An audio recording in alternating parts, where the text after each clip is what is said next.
네, 당신을 괴롭히는 투자 고민 저희 아침엔 투자와 함께 하시죠. 문 열도록 하겠습니다. 저는 허잼입니다. 네, 여러분 안녕하세요. 홍선혜입니다.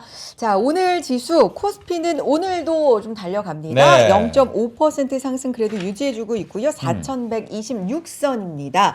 코스닥은 오늘 방향성을 좀 달리하는데요. 0.7% 지금 하락하고 있는 상황이네요. 미국 보니까 나스닥이 0.52%, 네. S&P가 0.64% 정도 올랐으니까 코스닥 사실 저는 시작 보면서 그대로 따라가지 않을까 아니면 우리가 더 힘이 좋지 않을까 생각을 했는데 막 치고 올라가는 섹터가 많이 보이진 않는 것 같아요. 조선 약간 쪽, 아쉬워요? 조선 쪽 좀 좋고 약간 뭐 어제 시동을 걸었다, 산타랠리에 시동 걸었다 이런 얘기 좀 했는데 루돌프가 운전을 하다 보니까 방향을 좀 못 잡는 거 아닌가라는 생각이 좀 들기도 하고요. 어제 근데 2%또 올라줬으니까 네. 코스피가 그래도 4,126선에 지금 머물러 있고 외국인과 기관의 동반 매수가 또다시 들어온다는 점 네. 뭐 이런 점은 코스피 쪽에서는 좀 긍정적이긴 한데 시장 좀 지켜보도록 하겠습니다. 자, 우리 네. 시청자 여러분들은 이제 뭐 진짜 이틀 뒤면 크리스마스, 그러니까요. 내일이 크리스마스 이브. 이브, 또 다음 주가 연말, 네. 연시 어떤 준비를 하고 계시는지, 어떤 계획을 짜고 계시는지 가까이 있는 우리 선혜 씨부터 무슨 계획이 좀 있으실까요? 쉬고 쉬고 가족과 함께 보내고 가족과 함께 보내고. 뭐 여러 가지 그래도 친구들도 좀 보고 한 이틀 동안 그럴 계획이 있는데 이틀 동안이나. 이브하고 크리스마스하고 야, 오. 좋습니다. 연말 계획이 있군요. 연말을 맞이해서 아마 이 가족들과 또 내년 이 계획들 짜신 분들 굉장히 많으실 짜야죠. 거거든요. 네. 내년 계획대로는 안 되지만. 계획대로 안 되지만 그래도 짜긴 해야 네. 됩니다. 내년 계획의 가장 큰 것들이 제 친구들 주변 분들 네. 보면은 내 집 마련 내년에 할 수 있을까? 왜 이런 고민하시는 분들도 있고 내년엔 돈 좀 벌자, 돈 좀 아끼자 이런 절세에 대한 고민들 중요하죠. 하시는 분들 계시거든요. 오늘은요 연말맞이 종합 선물 세트로 저희가 두 분과 함께 이야기 나눠보도록 하겠습니다. 부동산과 세금 이야기 텍스센터 정보현 부장님, 김지연 세무사님 두 분 모셔보도록 하겠습니다. 나와주시죠. 어서 오세요. 안녕하세요. 반갑습니다. 반갑습니다. 네, 반갑습니다. 두 분을 이렇게 한 자리에서 또 네. 뵈니까 좀 새로운데 텍스센터에 함께 계신 거죠? 네. 오. 그 텍센터에서 네, 우리 네. 오늘 함께 출연한 김지연 세무사님하고 네. 같이 근무하고 있습니다. 네. 정보원 부장님은 저희 부동산에 대해서 네. 또 중요한 일 있을 맞아요. 때마다 네. 정리를 잘해주시니까 많이들 아실 거고 그래도 인사 한 말씀 부탁드려요. 네. 그 또 한 달 만에 찾아뵙게 됐는데요.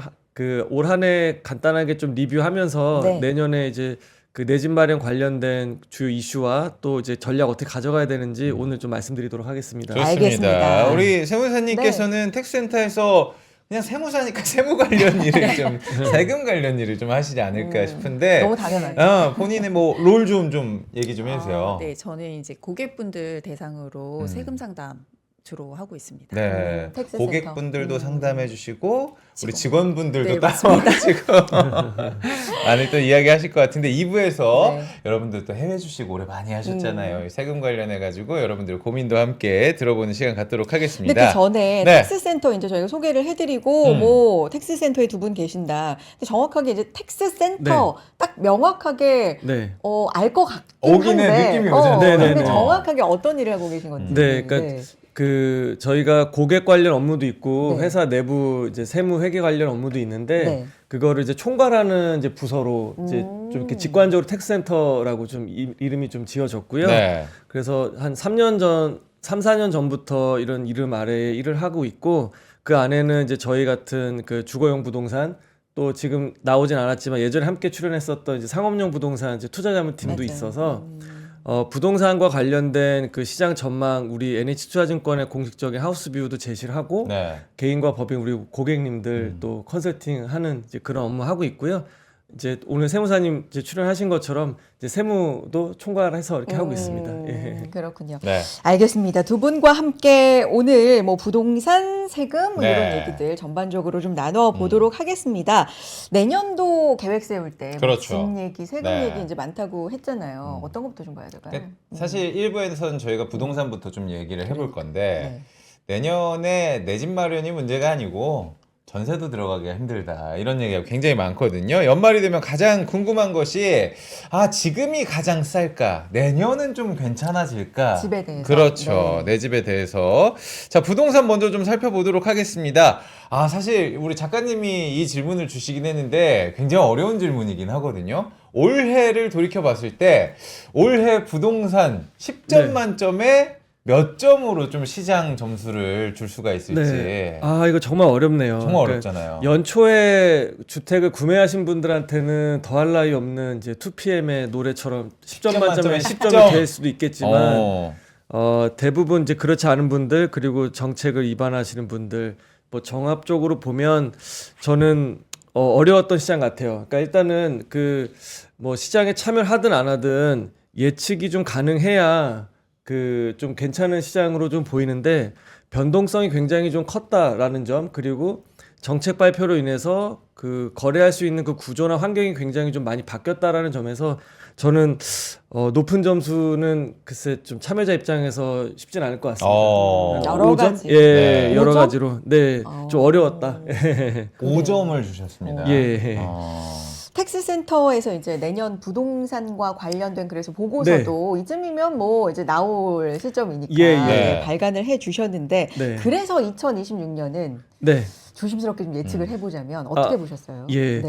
그러니까 부동산이기 때문에 위치적인 고정성이 있다 보니까 지역마다 좀 그 전망을 좀 달리 가져갈 것 같고요. 네. 올해랑 비슷하게 저는 정중동이란 표현을 좀 썼는데 그러니까 크게 이제 거래가 많이 다운됐잖아요. 그래서 예전과 비교했을 때 한 80% 정도 감소했기 때문에 시장이 막 크게 움직이는 것처럼 보이지 않지만 지역적으로 계속 좀 상승하는 지역도 좀 있을 거고요. 그러니까 한강벨트나 오히려 규제 지역들은 조금 더 그 상승의 여지가 좀 있어 보이고 그렇지 않은 이제 외곽 지역이나 다른 좀 이제 지방 지역들은 여전히 좀 고전을 면치 못할 것 같은 이제 그런 예상을 좀 가져가고 있는데 네. 그러니까 올해 약간 연장선? 네, 올해 음. 연장선으로. 근데 조금 이제 올해랑 다른 네네. 점은 그 좀 이제 6대 광역시부터 해서 울산과 대구 그리고 뭐 부산 같은 지역들은 그 지역 내에서 핵심 지역들, 네. 예, 그 지역들 선택적인 회복과 상승 반전이 좀 올해는 좀 예상이 됩니다. 그래요? 네. 광역시. 그게 한 3, 4년 전부터 이어지던 어떤 이제 침체에서 올해는 좀 달라지는 그런 하우스뷰를 가져가고 있습니다. 예.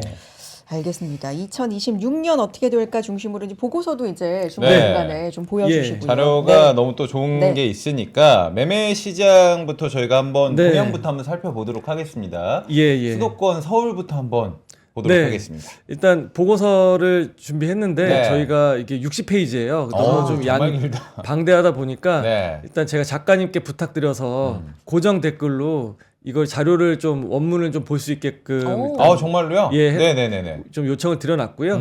저는 좀 발췌해서 일단 좀 앵커님 질문 주신 그 매매 시장부터 일단 좀 보도록 하겠습니다. 네. 네. 일단 거래가 6월 달에 이제 6.27 대책 나오기 전에는 한 서울 기준으로 10,000건 정도 실거래가 있었는데요. 현재는 2,000건 남짓으로 좀 굉장히 하향 조정이 됐고, 네. 가격을 이제 하방을 좀 지지하는 이제 경직선을 가져가는 거래선이 예전에 한 3,000선이라고 말씀을 드렸는데 지금은 한 1,500건 정도면은 그래도 떨어지지 않는 가격선으로 좀 이해해 주시면 좀 좋을 것 같고요. 매물 동향을 좀 살펴봤는데 새 집도 굉장히 입주 물량도 부족한 데 이어서 기존의 이제 구축 그 매물출에도 이렇게 좀 많이 좀 낮습니다. 예, 이렇게 좀 거래량이 좀 감소할 수밖에 없는 이런 분위기가 내년에도 좀 유지될 것으로 보고 있는데 네. 거래가 감소한다라는 얘기는 이제 부동산은 사실 이제 거래량을 먹고 산다라고 표현을 좀 하는데 거래가 감소하면 가격이 떨어지는 이제 하방 압력이 크게 작용할 수밖에 없는데요. 그 수요가 감소했다라기보다는 이렇게 이제 실거주를 2년 동안 전제돼야지만 토지거래 허가가 나올 수 있다라는 점에서 매물도 함께 감소했다라는 점도 좀 주목해 볼 만한 대목으로 생각이 됩니다. 계속 이렇게 감소를 하고 있는 이런 모습들입니다. 네. 지금 저희가 딱 말씀해 드리는 순간에 저희가 채팅창에 지금 방송 자료 다운로드 할 수 있는 링크 올라가고 있거든요. 혹시 부동산 정책에 대해서 이 리포트 궁금하신 분들은 다운로드 받아서 천천히 또 읽어보시기를 부탁을 드려보고요. 전세 쪽으로 한번 넘어가 네. 볼까요, 선혜 씨? 마용성 위주로 뭐 집값 상승, 한강벨트 위주로 집값 상승, 뭐 이런 얘기는 이제 계속해서 좀 알고 있던 바고. 네. 근데 이제 전세 쪽으로 해서 네. 2025년에 좀 큰 네. 특징이 씨가 말랐다. 예. 전세가 없다. 네네. 그러니까 주변에 보면은 부동산에 전화를 하면 좀 깜짝 놀랄 네. 정도로 전세가 아, 없다. 이런 정말 그 얘기도 이제 정도로. 네. 들어보긴 했는데 예. 실제 분위기 상황이 지금 어떻습니까? 네. 요번 이제 네. 정부가 출범하면서 네. 그 정책 기조 중에 하나가 매매 가격을 전세 가격이 좀 떠받치고 있는 이제 국면이다 보니까 이 전세 자금 대출을 좀 줄이면 그 매매가를 좀 중장기적으로는 이렇게 밑으로 좀 내릴 하향 수 안정 있잖아요. 예, 네. 시키지 않을까라는 그런 점에서 전세 대출에도 DSR을 좀 적용하면서 전세 대출에도 규제가 좀 들어가기 시작했죠. 그러면서 임차인 입장에서도 전세를 들어가기가 좀 쉽지 않은 상황이 됐고 임대인 입장에서도 그 똘똘한 한 채 시장이 좀 고착화되다 보니까 전세 보증금을 받아서 마땅히 투자를 할 만한 대안이 없어요.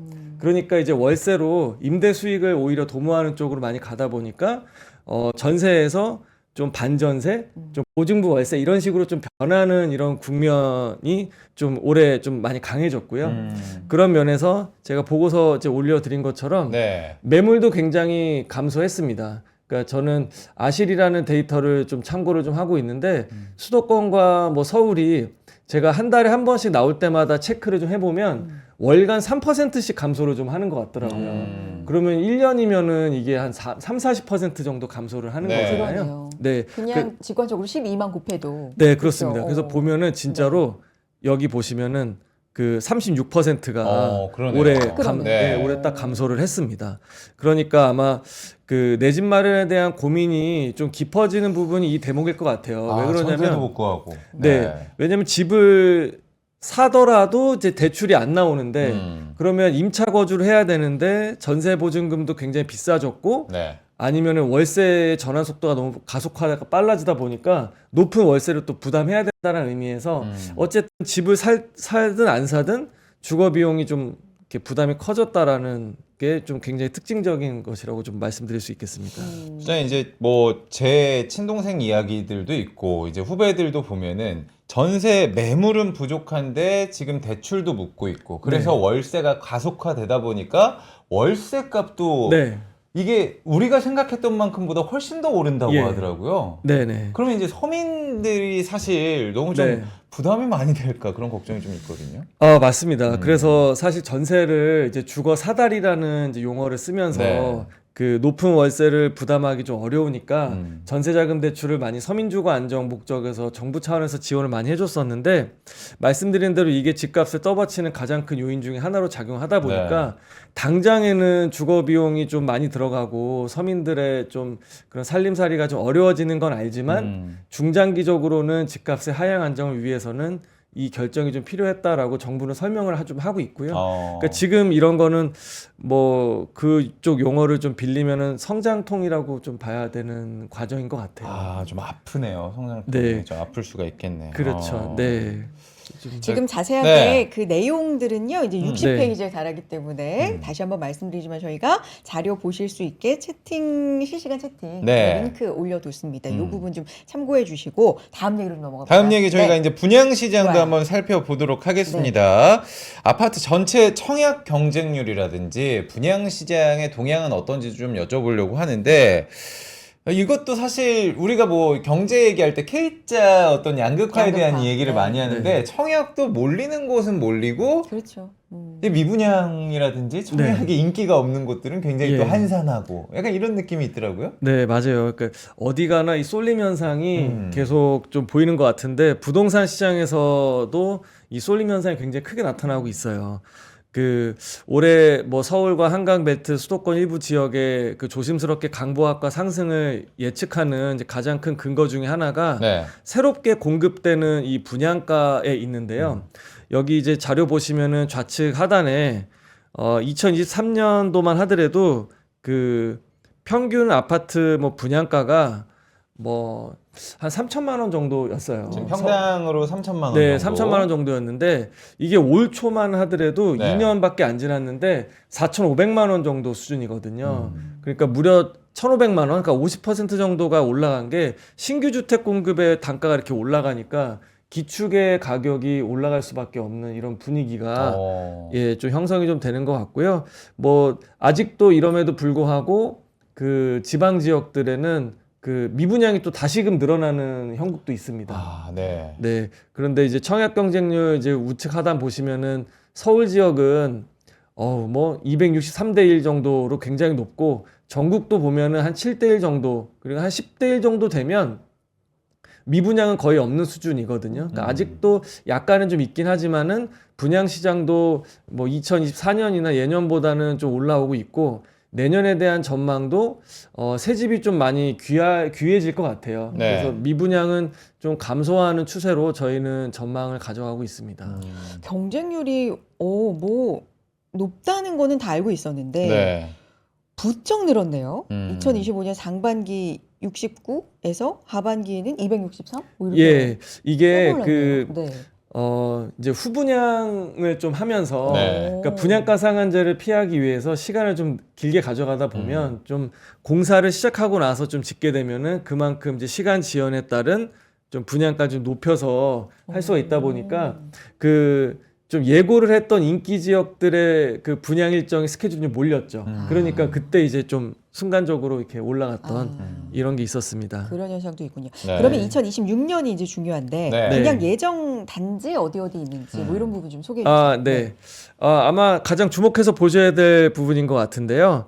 일단 그 동작구가 좀 눈에 띕니다. 그러니까 노량진의 그 뉴타운 일대가 이제 좀 일반 분양에 나서는 장도 좀 많이 있고 흑석동에 이제 가장 대장이라고 지금 현재 불려지고 있는 11구역부터 해서 흑석 9구역, 노량진 6구역 그리고 현재 가장 그 비싼 아파트로 거래되고 있는 그 반포 레미안 원베일리 바로 서쪽에 위치한 이제 반포주공 1단지 DH 클래스트가 드디어 이제 내년에 그 일반 분양에 나섭니다.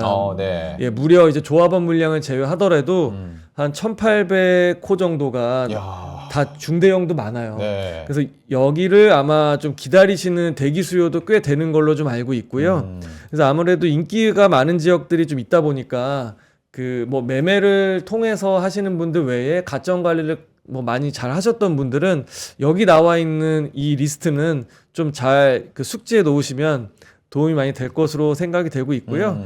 그리고 요새 뭐 천당 밑에 분당이라고 이제 집값 상승률도 과천과 더불어서 가장 높게 올해 나타나고 있는 그 성남시에도 재개발을 통한 이제 일반 분양도 내년에 예정을 좀 하고 있습니다. 네. 그리고 뭐 다른 이제 전국구 스케일로도 보면 뭐 인천, 부산, 대구, 대전에도 분양이 그래도 꽤 예정이 좀 되고 있으니까 시청해 주시는 이제 광역시에 계신 분들도 좀 예의주시 해주시면 좋을 것 같습니다. 좋아요. 서울, 뭐 광역시 이렇게 해주셨고 네. 이게 이제 광역시까지 봤는데 전국적으로는 어떤가요? 그렇죠. 전국도 네, 중요하죠. 네. 네, 전국적으로도 아마 그 2023년, 2024년 이렇게 갑자기 금리가 올라가면서 시장이 좀 얼어붙었던 그때보다는 아무래도 기지개를 좀 많이 펴는 이제 그래요? 그런 네. 모습이라서 인허가도 좀 많이 해주고 있고 아무래도 새 정부 출범 이후에 주택 공급에 대해서 굉장히 좀 관심을 많이 갖고 기준을 그 인허가가 아니라 착공 기준으로 하겠다 이렇게 밝혔잖아요. 그래서 아마 내년에는 분양 시장은 그래도 공급이 꽤 많이 좀 줄을 이을 것으로 특히 이제 공공 쪽에서도 많이 분양을 좀 예정하고 있고요. 네. 네. 부장님, 근데 우리가 뭐 올해 계속 얘기를 했던 부분이 네. 지방의 이제 악성 중공업 미분양 사태에 네. 대해서 네, 정부도 굉장히 관심을 많이 가지고 예. 있는 건 맞지만 네. 아직도 저는 지지부진하다고는 알고 예. 있거든요. 그 문제가 네. 해결되지 않으면 네. 새롭게 뭔가를 하기에는 좀 동력이 떨어지지 않을까라는 걱정도 아, 있어요. 그렇죠. 네. 그래서 한 7만 호 정도 미분양이 있었고 이제 악성 미분양이라고 하는 중공업 미분양도 2만 호 정도 계속 유지가 됐었는데 뭐 LH가 매입을 해준다, 뭐 공공이 좀 나서서 도와준다 이런 네. 얘기도 좀 많이 있었는데 사실 지금까지 해소가 안 된 사업장은 정부도 이제는 이제 자정작용을 좀 아. 지나서 이거는 이제 이 안에서 어떻게든 해결되게끔 이렇게 좀 가는 것이고 네. 뭐 이게 전체적인 어떤 건설 경기나 주택 시장의 뭐 구조적인 리스크까지 번지지 않을 거니까 어쨌든 시장이 좋다 하더라도 어딘가에서는 미분양이 좀 날 수밖에 없는 것으로 좀 인지하고서 나머지 사업은 좀 진행하고 있는데 그동안 이제 가격이 많이 떨어졌기 때문에 그 공급하는 쪽에서는 사업을 일으키기에는 좀 가격대가 네. 매력적으로 좀 형성돼 있는 건 맞거든요. 그래서 아마 내년에는 좀 그 악성 미분양이 있다 하더라도 그 좀 덮어 씌울 만한 어떤 이제 좀 활기는 있을 것으로 예상하고 있습니다. 전반적으로 부동산도 네. 정책의 영향을 진짜 많이 그렇죠. 아, 그렇죠. 그렇죠. 네. 네, 네, 네, 뭐 그렇죠. 진짜 많이 받는다가 예. 아니라 거의 뭐 정책에 따라서 네, 그렇죠. 좀 네. 가져오지 된다 해도 과언이 네. 아닌데 이제 그 중에 하나가 금리 네. 아, 금리잖아요. 그렇죠. 네. 그렇죠? 금리 인하를 쉽게 하진 않을 것처럼 지금 네. 한국은행은 이제 그렇게 네, 네. 얘기를 좀 하고 있는 상황인데 네. 부동산에 미칠 영향 이런 부분은 어떻게 보고 계세요? 아, 네. 부동산 시장에도 네. 금리가 미치는 영향이 굉장히 크죠. 굉장히 큰데 일단 저희가 그 하우스뷰로 내년 상반기에 한 차례 정도 인하 컨센을 좀 가져가고 있는데 네. 상반기 한 차례 네, 인하. 네. 그렇게 되면 사실 대출 규제를 해서 그 파이프라인이 부동산 시장으로 다 오진 않겠지만 어쨌든 자금 조달이 좀 수월해지고 공급 쪽에서 그리고 다른 자산 시장에도 영향을 좀 긍정적으로 미친다라고 하면 부동산 시장에도 좀 제한적이긴 하지만 좀 온기는 좀 있을 것으로 예상은 좀 하고 있습니다. 네. 네. 그래서 뭐 좀 대출이 더 중요한 그 정책 내용이 좀 재료가 될 수 있을 것 같긴 한데 어쨌든 금리 인하는 부동산 시장에서 가장 환영하는 어떤 이제 뉴스로 작용할 수가 있는 거죠. 근데 지금 뭐 부채도 그렇고 가계 네. 부채도 그렇고 환율도 그렇고 네. 이렇게 뭐 큰 네. 폭으로 쉽게 빠르게 내릴 할것 같지 것이다라는 않습니다. 네. 분석은 네. 조금 없는. 예. 네. 그 제가 좀 그런 이어서 상황이네요. 말씀드리면 네. 요새 이제 환율 얘기 많이 하잖아요. 맞아요. 저도 이제 개인적인 이유 때문에 요새 해외 좀 여러 차례 다녀왔는데 면세점에서 쇼핑을 할 수가 없겠더라고요. 아, 너무 환율 너무 때문에. 비싸가지고 네. 어제도 제가 인터넷 면세점 기준으로 1,477원이더라고요. 야. 그러니까 너무 비싼데 네. 제가 많이 받는 질문 중에 하나가 이제 음. 금리 지금 말씀해주신 금리가 있고 이런 고환율과 환율 변동성이 그 주택 시장에 미치는 영향에 대해서 질문을 많이 받아요. 네. 그래서 이번 보고서에도 그 내용을 좀 다루기도 했는데요. 일단 환율이 높아진다란 얘기는 이 직접적으로 부동산 시장에 제가 한번 페이지를 한번 펼쳐볼게요. 네. 네. 환율로 한번 바로 넘어가서 네네네.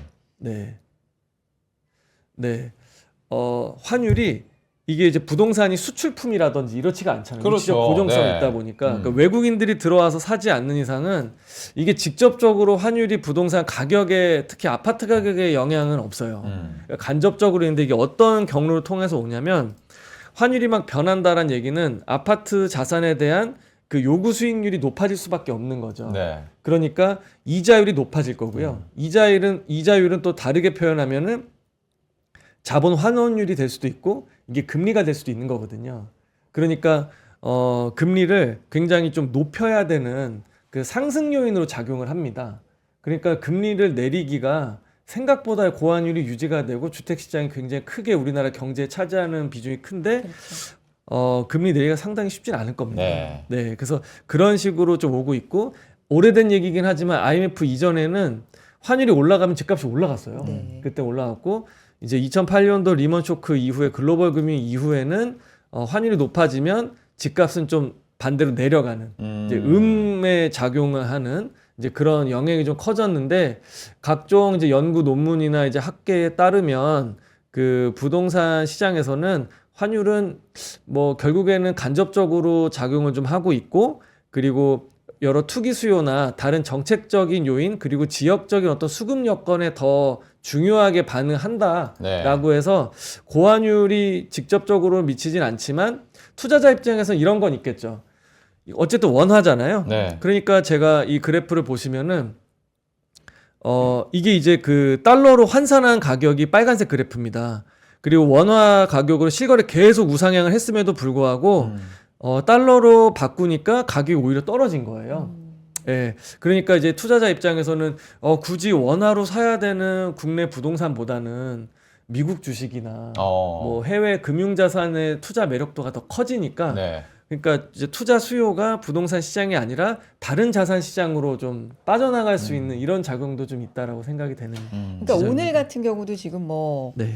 1,483원. 어제 야간 거래에서도 네. 엄청 그러니까 올랐다고. 네. 1,484원까지도 지금 바라보고 있는 상황에서 뭐 연고점 이런 얘기 지금 나오고 있는데 네. 그러니까 이렇게 원화 네. 가치는 당분간은 떨어질 거야. 네. 추세적으로 떨어질 거야. 예. 달러를 내놓지 않고. 그러니까 네. 이런 심리들이 조금 네. 더 이걸 올리는 뭐 네. 그런 것도 좀 있고 부동산에도 분명히 영향이 있다. 저는 네. 이제 금리는 굉장히 네. 부동산의 중요한 축이라고는 생각을 했는데 네. 환율과 직접적인 연관 이렇게 막 고민을 해보니까 신규 분양할 때 네. 건설 자재비가 엄청 올라가서 그럴 수도 있나 이런 생각은 했는데 그런 것보다는 거시적인 어떤 관계성이 좀 있는 건가요? 그러면? 아, 네네, 그렇습니다. 환율이 직접적으로 미치진 않고요. 그러니까 음. 이거를 이제 내다 팔 수도 없고, 네. 그다음에 이제 사는 사람들이 대부분이 또 우리나라 내수다 보니까, 네. 뭐 환율은 뭐 말씀해주신 대로 그 음. 수입해오는 이제 건자재 값을 올릴 수는 있는데, 기본적으로는 이제 이자율과 상관이 있다. 금리와. 네네네. 네.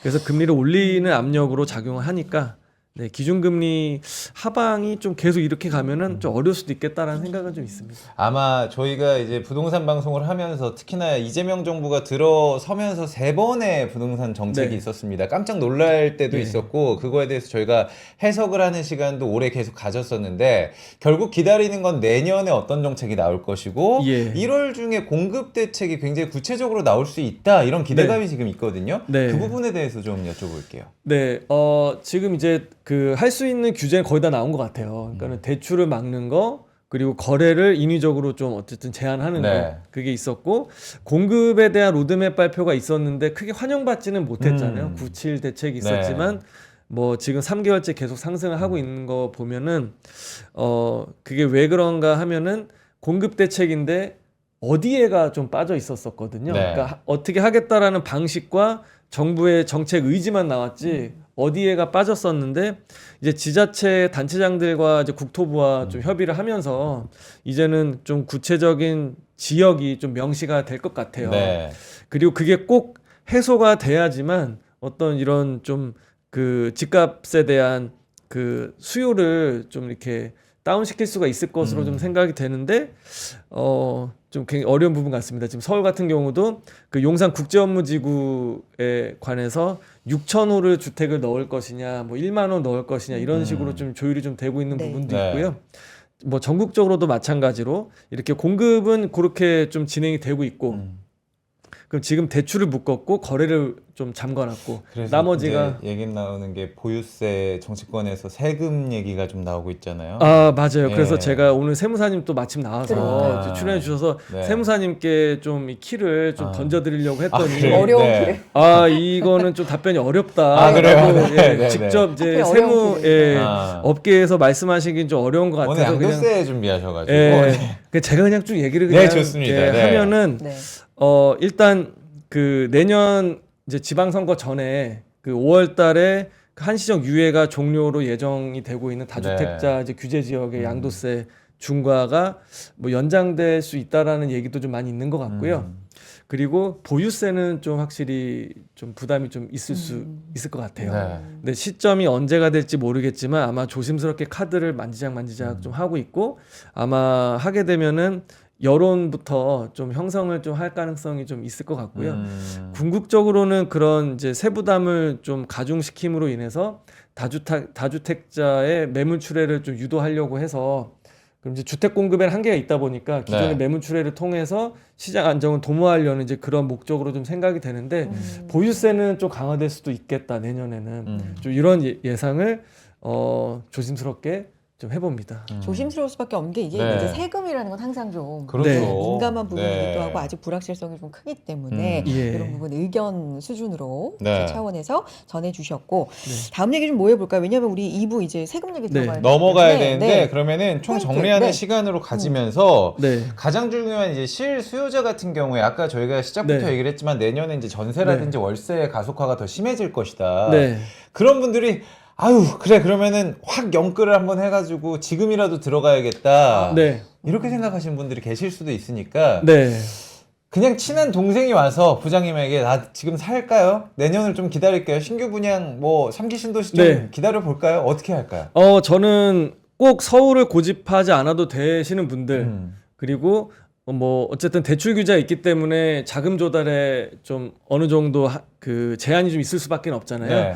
그래서 이제 드디어 이제 정부가 그렇게 얘기했던 3기 신도시가 이제 곧 이제 본청약을 계속 앞두고 있으니까 그리고 2기 신도시보다 훨씬 가깝거든요. 훨씬 가깝다. 네, 그 서울에 거의 붙어 있고 그리고 지금 규제 지역도 아니기 때문에 서울을 고집하지 않는 분들한테는 저는 1순위로 3기 신도시 얘기를 좀 많이 하고 있거든요. 근데 많이 이제 유튜브 보시거나 뭐 부동산 전문가분들 나와서 하는 얘기들 보시면 3기 신도시에 되게 회의적으로 말씀하시는 분들도 많이 있더라고요. 네. 근데 우리가 1기 신도시 뭐 분당일산이나 뭐 2기 신도시 뭐 동탄 위례 같은 거 보시면 판교도 그렇고 3기 신도시가 형성이 좀 되고 조성 단계 이후에는 굉장히 생활권으로 좀 괜찮을 거다. 그리고 지금 이미 이제 높게 형성된 서울로 들어오지 않는다라고 하면은 꽤 괜찮은 이제 선택지가 될 수 있다라는 점을 저는 좀 좋게 보고 있고요. 네. 그리고 그 뭐 이미 비싸지만 나는 대출 안 받아도 집을 살 수 있어. 근데 지금 시기적으로 고점인 것 같아라고 고민하시는 분들은 내 집 마련 저는 좀 용단할 필요는 있다고 생각이 돼요. 그러니까 집값이 쌌던 적은 항상 없었던 것 같고 네. 그리고 내년 내후년 2028년도까지는 어쨌든 새집 입주 물량이 굉장히 달린다라는 측면에서 만호도 안 되거든요. 네. 헬리오시티 단지 하나 정도밖에 안 돼서 여건이 지금보다 더 우호적으로 그 드라마틱하게 바뀔 것 같지는 않아요. 네. 그래서 그런 분들한테는 한번 용기 한번 내보셔도 괜찮을 것 같다는 생각입니다. 알겠습니다. 네. 마지막 말씀으로 이렇게 가름할까요? 아니면 포인트 워낙에 리포트가 네. 많으니까 혹시 요것만큼은 꼭 방송 시간에 좀 짚어드리고 싶었다 뭐 이런 부분 있으세요, 부장님? 마지막으로. 네. 일단 시장 상황이 녹록치는 않은데 이미 실수요 시장으로 많이 이제 재편이 되어 왔기 때문에 외부 충격에도 가격이 급락하거나 이런 시장이 나타날 것 같지는 않아요. 네. 그래서 저도 예전과 비교하면 가격이 한 20-30% 올랐기 때문에 내 집 마련에 나서시라고 이제 쉽게 말씀 못 드리는데 그래도 좀 준비되신 분들은 용기 내 보시는 게 좀 좋을 것 같고 분양은 3기 신도시 한번 관심 있게 보셨으면 네. 좋겠다. 네. 알겠습니다. 이렇게 부동산에 대한 네. 얘기는 마무리하도록 하겠고요. 지금 리포트를 보실 수 있게 방법을 저희가 채팅창에 또 올려놨으니까 네. 참고해 주셨으면 좋겠습니다. 자세한 자료들 거기 진짜 자세하게 적어 놓으셨어요. 자세하게 네. 60페이지나 네. 되니까 네. 여러분들 연말에 또 한번 읽어보셔도 좋을 것 같고요. 저희 잠깐 광고 듣고 와서 이제 여러분들의 소중한 돈을 아껴드리는 팁을 좀 마련을 해보도록 하겠습니다. 2부 절세 이야기 함께 하도록 하겠습니다. 렛츠 광고 타임. 네, 아침엔 투자 함께하고 계십니다. 주식시장 상황 잠깐만 볼게요. 네. 코스피가 상승 탄력이 약간 줄어드는 것 같은데요. 약해지는 것 같은데 0.57% 상승, 코스닥은 0.63% 하락 오늘 방향성을 좀 달리합니다. 자, 그리고 오늘 사실 이노스페이스 그 발사에 그러니까요. 굉장히 좀 관심들이 네. 많으셨잖아요. 첫 상업 발사체입니다. 한빛 나노 브라질에서 10시 13분 발사했다. 이렇게 좀 전해졌고 네. 그런데 발사 중계가 중단이 됐는데 뭐 예기치 못한 현상이다 이렇게 또 보도가 지금 나오고 있는 상황인데요. 지금 주가 흐름 같은 경우는 25% 이상 하락을 했었거든요. 아우, 너무 무섭게 네. 떨어졌어요. 그러니까 무섭게 올라갔다가 급등하다가 급락을 하는 상황. 어. 지금 그래서 한 2%까지 또 낙폭을 좀 줄였었는데 다시금 20% 네. 이상 하락을 하는 오늘 변동성이 이노스페이스 상당합니다. 뭐 이런 부분까지도 좀 챙겨보실 필요가 있을 것 같네요. 그러니까요. 네. 자, 그러면은 2부 여러분과 이야기했던 대로 김지원 세무사님과 함께 여러분들의 요즘 고민하고 있는 특히나 올해를 보면은 뭐 국장도 너무 좋았지만 역시나 미장을 선호하시는 분들도 굉장히 많았죠. 많았다고 네. 생각을 하거든요. 이 해외 주식을 하다 보면은 그래요. 벌 땐 좋지만 또 이게 세금 나가는 거 생각하면은 굉장히 내 돈 아깝다고 생각하시는 분들이 계셔가지고 여러분들의 이야기 저희가 대신 여쭤봐 드리도록 하겠습니다. 자, 어떤 이야기부터 갈까요? 양도세 관련해서 좀 여쭤볼까요? 세무사님이 이제 가장 많이 받으시는 질문 중에서 지금 허즈메이커가 이제 네, 말씀하신 처음에 얘기했던 이런 게 그렇죠. 있죠. 네. 네, 말씀하신 어. 것처럼 요즘에 해외 주식 양도소득세 네. 문의가 가장 많습니다. 네. 그러니까 저도 이제 해외 주식을 시작한 지가 1, 2년밖에 되지가 않았기 때문에 늘 헷갈리는 게, 그러니까 해외 주식 투자자, 보통 우리가 서학개미라고 하죠. 이 개인 투자자들이 연간 매매 차익. 네. 그러니까 벌고 잃고 네. 이 합산이 내가 250만 원이 넘어갔을 때 네. 그때는 이제 22%를 내야 되는 거잖아요. 네, 맞습니다. 네, 이거는 딱 우리가 정리를 하고 가는데, 근데 왜 오늘 세무사님이 나오셨냐? 이게 연말에 이걸 또 줄일 수 있는, 아니면은, 그러니까 뭐 불법적이 아니라 절세. 합법적으로 할 어. 수 있는 팁들이 좀 있잖아요. 네, 네, 맞습니다. 오늘 이 이야기를 좀 여쭤보도록 하겠습니다. 아니 근데 네. 그 양도소득세 아끼기 위해서 음. 손실이 났는데 요걸 일부러 이제 판다. 네. 뭐 이런 얘기 좀 들리긴 하는데 네. 요거 이제 진실 거짓 요거 좀 알려주세요. 그러니까 이거, 팔고 바로 사. 그러니까 요게 진짜 효과가 있는 거예요. 음. 어때요? 네, 효과가 있는데 음. 이게 올해 세금을 아끼는 데만 도움이 되는 거예요. 아, 네. 왜냐하면 일단 제가 뭐 500불에 산 주식이 있었어요. 음. 근데 이게 300불을 해요. 그러면은 200불 손실이 손실 났잖아요. 그러면은 팔아서 이거를 실현시키면 세금이 이제 양도소득이 200불 줄어드니까 그만큼 세금이 줄어들긴 하는데, 제가 만약에 300불에 다시 산다. 네. 그리고 600불에 팔았다. 그럼 원래 500불짜리를 갖고 있었으면 100불에 대해서만 내년에 세금을 낼 거를 300불에 다시 사시면 300불이 이익이 발생을 하잖아요. 그렇죠. 그러니까 올해 낼 세금을 내년으로 이어나는 효과가 있는 거지, 이게 전체적으로 봤을 때 완전히 세금이 없어지는 건 아닙니다. 네.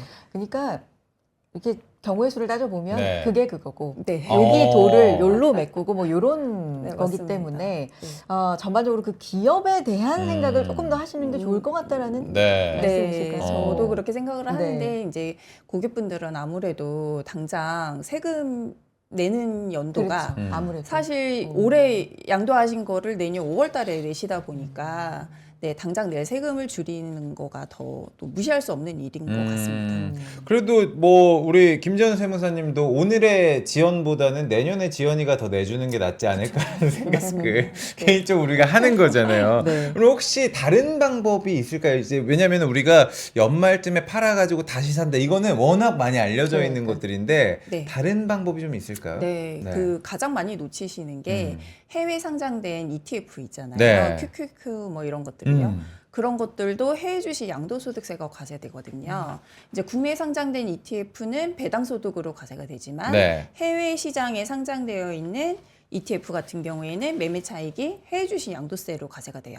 이 말은 뭐냐면 해외 상장된 ETF를 매도를 해서 손실이 발생하면 이것도 해외 주식 양도소득세를 줄일 수 있다라는 거죠. 네. 근데 이 부분은 많이 놓치고 계세요. 음. 예, 아무래도 국내 ETF에 익숙하다 보니까 이건 당연히 배당소득이라고 생각을 많이 하시거든요. 그래서 어떤 분이 전화하셔서 나 이제 해외 주식 손실 난 게 없는데 세금을 줄이고 싶다라고 말씀하시면 대부분 이제 ETF 있으세요? 여쭤보시면 네. 여쭤보면 있거든요. 네, 그거 손실도 실현시키면 양도세 줄이는데 도움이 된다. 네, 이렇게 생각하시면 될 것 같습니다. 혹시 놓칠 수 있는 부분 짚어주셨는데 이게 양도소득세잖아요. 네. 그럼 이제 양도일이라는 게 법적으로 맞아요. 있을 텐데 네. 이게 언제부터인 거예요? 그러니까 말일인 건지 아니면 뭐 매도를 하는지 어떻게 되는 거예요? 이게 이제 네. 양도소득세는 1월 1일부터 네. 12월 31일까지 양도한 그 소득을 기준으로 계산을 해요. 근데 저희가 헷갈릴 수 있는 게, 저희는 주문창에서 주문을 하면 바로 주식이 들어오거나 나가거나 하잖아요. 그렇죠. 네. 그래서 바로 결제가 됐다고 생각을 하시는데 실제로는 이틀 정도 이 아, 영업일에 플러스 이. 예, 시간이 네. 걸리거든요. 아. 그래서 오늘 제가 주문을 체결하면 세법상으로는 내일 모레 제가 산게 되는 겁니다. 그러면은 네. 우리 날짜 기준으로 지금 며칠까지 미국 거래를 마쳐야 된다는 거예요? 미국 주식의 경우에는 나라마다 조금 다르긴 네. 한데 똑같이 영업일 2일이 소요가 돼요. 그래서 12월 29일까지 주문을 하신 29일. 수량이 올해 양도소득에 반영이 된다고 보시면 됩니다. 제가 캘린더에 좀 써놔야겠습니다. 왜냐면 29일. 저도 지금 팔을 게 하나 있긴 한데 팔수록 너무 마이너스라. 근데 걔를 이제 팔아야 우리가 이제 환차소 계산을 하기 때문에 좀 마음이 아프긴 한데 29일까지 여러분들도 29일까지는 혹시 필요하신 분들은 적어두시고 꼭 잊지 않으시길 바라도록 하겠습니다. 저 또한 마찬가지예요. 처음에 시작했던 어플과 지금 많이 사용하는 어플이 좀 달라요. 다르죠. 각각의 증권사마다 어떤 보는 창의 느낌이라든지 어플의 어떤 성격이 좀 다른 것 같아가지고 네. 그런 식으로 여러 주식 그리고 증권사를 이용하신 분들은 좀 헷갈릴 맞아요. 것 같거든요. 네. 네. 요즘 고객분들은 대부분 이제 여러 증권사를 통해서 음. 주식을 거래를 많이 네. 하세요. 그런데 이제 생각을 하시기에는 그럼 이거 양도소득세 어떻게 계산하는 맞아요. 거냐. 이게 양도소득세는 인별로 과세를 하기 때문에 우선 제가 만약에 A 증권사, B 증권사 이렇게 쓰고 있다라고 한다면 계좌별로 우선 양도소득을 계산을 합니다. 그래서 A사에서 먼저 양도소득을 계산을 하고 그리고 B사에서 양도소득을 계산을 해서 두 개를 합쳐서 네. 기본공제 제하고 양도소득세를 신고하게 되어 있습니다. 근데 요거는 내가 개인적으로 계산을 뭐 어떻게 대부분 해야 되는, 증권사에서 그러니까요. 신고 대행을 해주고 있기 때문에 아, 이건 뭐 그래요? 신경을 네. 하지만 대략적으로 그런 네. 걸 알고 있어야 아. 네, 이제 그쵸. 계산을 네, 스스로. 그래서 신고 네. 대행은 이제 한 군데서 하셔야 되거든요. 그래서 신고 대행을 제가 만약에 A에서 한다. 그럼 B에 있는 양도소득을 제출을 해주셔야 같이 신고가 되겠죠. 아, 신고대행에 있어서는 어느 정도 수수료가 그럼 부담이 있나요? 무료로 제공하고. 아, 그래요? 오, 그러면은 꼭 이거 혜택을 신고 대행을 저도 올해부터는 한번 해봐야겠습니다. 그러면은. 해외 주식 양도소득세 좀 음. 알아보고 있는데 네. 좀 달라진 점이 있어요? 과거하고? 네, 네. 올해 네. 이제 저희가 부동산 양도세 2월 과세라고 아시죠? 증여한 부동산을 10년 이내에 파는 경우에 증여자의 취득가액을 가져와서 양도세를 계산을 하기 때문에 절세 효과가 사라지는 그런 2월 과세라는 규정이 있는데요. 이게 올해부터 주식에도 생겼어요. 네. 그래서 주식을 배우자나 직계 존비속, 나의 부모님, 할아버지, 할머니 또는 자녀, 손자녀 이렇게 증여를 받고 나서 1년 이내에 파시게 되면 원래 증여하신 분의 취득가액을 가져와서 양도세를 계산을 합니다. 그러니까 이제 주식을 증여를 해서 양도세를 절세하시는 건 워낙 많이 하고 계셨던 네. 방법이거든요. 근데 2025년 1월 1일 이후에 증여하신 주식은 1년을 기다렸다 파셔야 돼요. 아. 네. 근데 저희 회사 이제 그 고객분들을 분석을 해보니까 네. 증여할 때 분명히 이제 저희가 안내드리니까 기억을 하시는데 이제 거래하다 보면 이게 그쵸. 잔고에 증여받은 주식인지 아닌지 표기되는 게 아니잖아요. 뭐 잊어버리고 파신 분들이 되게 그러겠네요. 많더라고요. 네. 네, 그래서 제가 팁을 하나 드리자면 그래서 증여를 받으실 때는 어플에서 계좌 하나 더 만드는 거 되게 간단하거든요. 네. 그래서 다른 계좌를 만드셔서 웬만하면 증여받는 주식은 거기다 따로. 보관을 하셔야 아, 저희가 주문할 때 계좌번호는 변경을 해야지만 다른 잔고로 넘어가잖아요. 그렇죠. 그래야 안 파실 수 있을 것 같습니다. 이게 따로 그건 네. 증여용으로. 왜냐면은 배우자한테 증여받는 게 10년 동안 6억 원 비과세거든요. 네. 그 한도를 쓰면서까지 이제 양도세를 아끼려고 증여를 받았는데 1년 안에 팔아서 원래 증여자의 취득가액으로 양도세 내면 아무 소용이 없는 거잖아요. 그렇죠. 네. 그러면은 지금 예를 들어서 또 사례 비슷하게 하나 좀 준비를 해주신 게 있는 것 같아요. 네. 너무나도 우리가 많은 분들이 좋아하는 테슬라 주식을 예를 좀 들어주셨는데 네. 설명 좀 부탁드리도록 하겠습니다. 네. 이게 테슬라 주식이 작년 말부터 엄청 많이 올랐잖아요. 그래서 저희 회사도 보면 테슬라 주식을 배우자한테 증여하신 경우가 굉장히 많아요. 그래서 만약에 제가 테슬라 주식을 200불에 샀어요. 그리고 배우자한테 400불일 때 증여를 합니다. 네. 그리고 500불에 팔았다고 가정을 해볼게요. 그러면 제가 증여한 후에 배우자가 1년이 지났어요. 지난 상태에서 500불에 양도를 하게 되면 본인의 취득가액이 이제 증여가액 400불로 산정이 되니까 400불에서 오른 100불에 대해서만 양도세를 내면 되거든요. 네. 근데 만약에 제 배우자가 1년 안 되고서 팔았다. 그러면 저의 취득가액인 200불을 가져서 양도세를 계산을 합니다. 네. 그러니까 500불에서 200불 빼서 300불에 대해서 양도세를 과세하게 되겠죠. 네, 그러니까 제가 직접 판 거랑 차이가 없게 되는 거예요. 그렇죠. 네, 그냥 증여세 비과세 한도만 쓰게 된 결과가 돼버리는 거죠. 네, 그래서 이렇게 증여받으신 주식은 다른 계좌로 관리하셔서 꼭 1년 지났는지 체크해 보시고 네. 그다음에 파시기를 추천드립니다. 그렇네요. 섞여 있으면은 이거 진짜 표기 안 해놓으면 너무 헷갈릴 것 네, 같아요. 진짜. 맞아요. 네. 그 증여와 관련돼서 장현정님, 네, 지금 채팅창에 질문 올려주신 게 있는데 네. 증여받은 주식과 본인이 가지고 있는 주식이 동일하다면 그러니까 네. 동일한 기업의 주식이라면 네. 매도할 때 어떤 주식부터 매도가 되는지 이게 원래 부분들? 이게 기간별로 먼저 산 것부터 이렇게 선입선출. 선입선출 아. 느낌이 아닌가요? 그게 이제 증권사들이 대부분 선입선출법을 쓰고 있어요. 네. 그런데 이동평균법을 쓰는 증권사가 몇 개 있거든요. 아. 이동평균법 같은 경우에는 아직 명확한 규정이 없습니다. 네. 그런데 이동평균법이라는 거는 주식을 취득할 때마다 평균 단가를 내기 때문에 사실 이게 같이 팔린다고 볼 수도 있거든요. 네. 그렇기 때문에 이동평균법을 쓰는 증권사 같은 경우에는 더더군다나 다른 계좌로 받으시는 게 중요합니다. 이게 어떤 방법을 쓰고 있는지 네. 이런 부분을 좀 체크를 해봐야 되겠네요. 오. 그러면 ETF 세금 앞서서 뭐 큐큐큐 말씀하셨죠. 그렇죠. 이 부분 좀 자세하게 짚어주세요. ETF 세금 어떻습니까? 네. 일단 ETF는 어디에 상장되어 있는지에 따라서 매매 차익에 대한 소득이 달라져요. 그렇죠. 그렇기 때문에 네. 내가 투자하려고 하는 ETF가 국내에 상장된 건지 해외에 상장된 건지 이거부터 구분을 하셔야 됩니다. 이제 국내에 상장돼 있다는 거는 국내 시장에 상장돼 있는 ETF를 말하는 거고 네. 해외 상장 ETF는 이제 미국 시장 등에 상장되어 있는 ETF를 말씀을 드리는 건데 이게 구분하기 너무 어려워 하시거든요. 그러면 주문창을 보시면 돼요. 국내 주식 주문창에서 살 수 있는 것들은 국내 상장되어 있는 ETF고 네. 해외 주식 주문창에서 살 수 있는 거는 해외 상장된 ETF겠죠. 음. 그래서 이렇게 ETF에 투자를 하시게 되면 배당금이 나오기도 하고 아니면 이걸 매매했을 때 매매 차익이 발생을 하잖아요. 그런데 국내 상장되어 있는 거는 분배금, 매매 차익 모두 다 배당소득으로 과세가 되는데 해외 상장된 거는 분배금만 배당소득으로 과세가 되고 매매 차익은 아까 말씀드린 것처럼 해외 주식 양도소득세로 과세가 됩니다.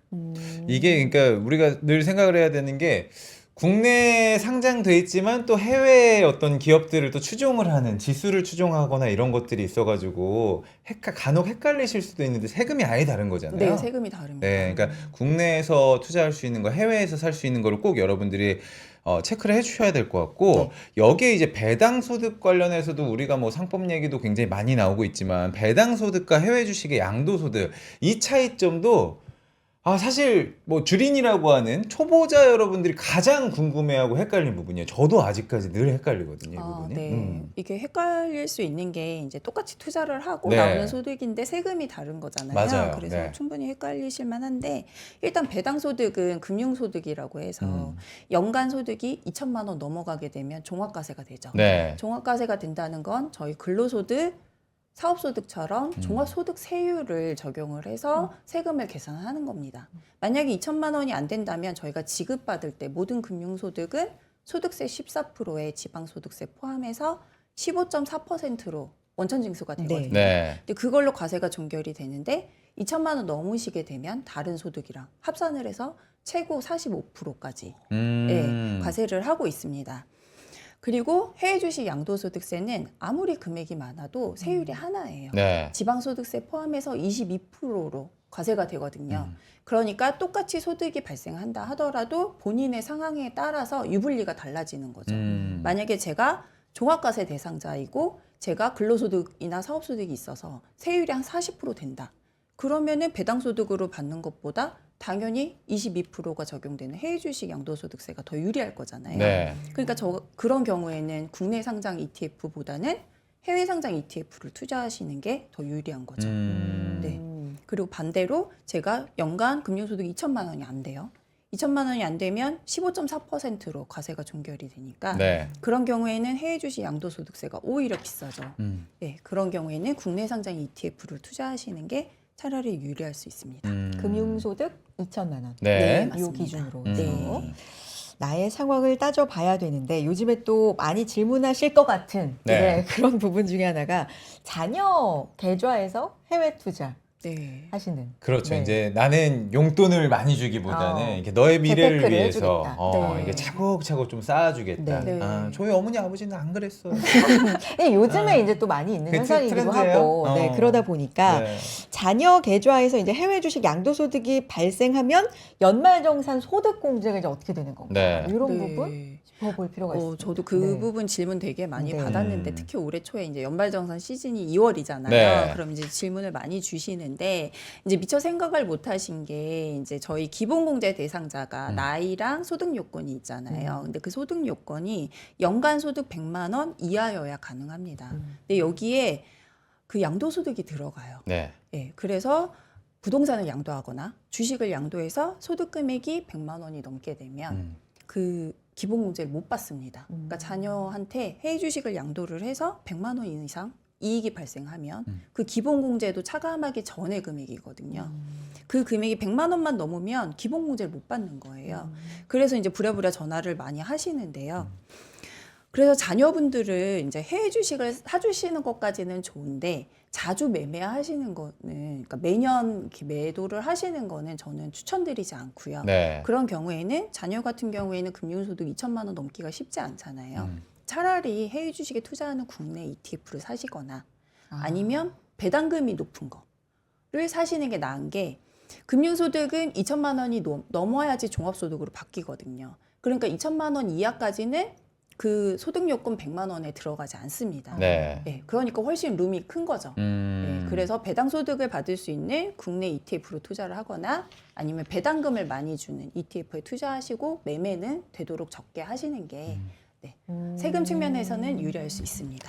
아무래도 네. 세무사 하시고 기업에서 세무를 또 담당을 하고 계시기 때문에 우리 전주현님께서도 배당분리과세 혜택이 뭐 내년부터 바뀐다 그런 기대감 때문에 우리 뭐 국장이 많이 오르는 것도 있는데 그런 이제 세제 개편이 좀 되면은 네. 일반 투자자분들의 어떤 세금 부담이 좀 많이 적어질 수 있는 건가요? 근데 배당소득 분리과세 같은 경우에는 사실 2천만 원 이하인 경우에는 지금 세율하고 동일해요. 동일하다. 예. 네. 그래서 오히려 이제 질문을 많이 주시는 게 2천만 원 넘고 그런 경우에는 분리과세 세율은 20%거든요. 네. 근데 본인은 2천만 원이 넘어도 다른 소득이 없으면 15.4%로 과세되고 끝나요. 네. 종합과세가 되더라도. 근데 이거 꼭 해야 되냐? 이런 질문을 제가 의외로 많이 아, 받았어요. 그래요? 네. 오. 요 분리과세는 사실 종합과세가 되시고 세율이 높으신 분들이 배당을 사실 결정할 수 있잖아요. 그래서 그분들을 자극하기 위해서 만든 거라서 분리과세가 유리하시면 분리과세를 선택하면 되지만 이렇게 불리한 경우에는 선택하지 않으시면 됩니다. 그냥 종합소득세로 신고하게 되면 15.4%로 네, 세금을 신고하고 끝낼 수 있습니다.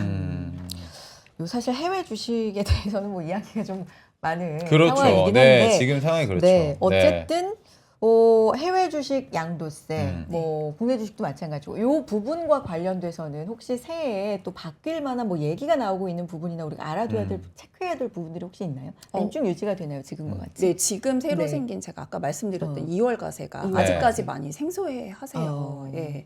근데 이게 허점이 있는 게 배우자랑 직계 좀비 소득이라고 제가 아까 말씀드렸잖아요. 네. 그 형제간에 증여를 하면 2월 과세 적용 안 되겠죠. 또는 며느리 사위한테 증여하시면 2월 과세 적용 안 됩니다. 네. 그래서 혹시라도 너무 평가이익이 많이 나서 나 증여는 해야 되겠는데 네. 2월 과세가 걱정이다. 지금 당장 팔아야 될 것 같다. 하시는 분들은 배우자나 직계 좀비속 아닌 분들한테 증여하시고 파는 걸 추천드립니다. 아. 요게- 사위는 가족 아닙니까? 저기 장인어른한테 아니 가족이지만 직계 좀비속이 아닌 거죠. 그래요? 아니, 네. 법적에 그게 있네요. 우리 장인어른 계속 저한테 이렇게 이쁘다 그러셔가지고 가족이죠. 연말에 저기 선물을 주시지. 법적인 얘기를 이제 해주시는 법적인 거고. 얘기입니다. 그러니까요. 법적인 얘기고. 좋아요. 예. 세무사님 이제 시간 조금 남았거든요. 네.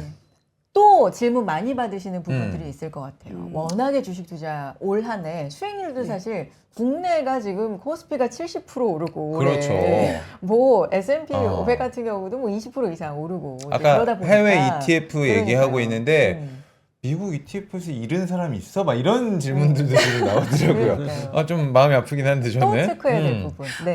또 체크할 네. 거는 이제 국내 주식이 워낙 많이 오르다 보니까 네. 국내 주식 양도세를 좀 걱정하시는 분들이 있더라고요.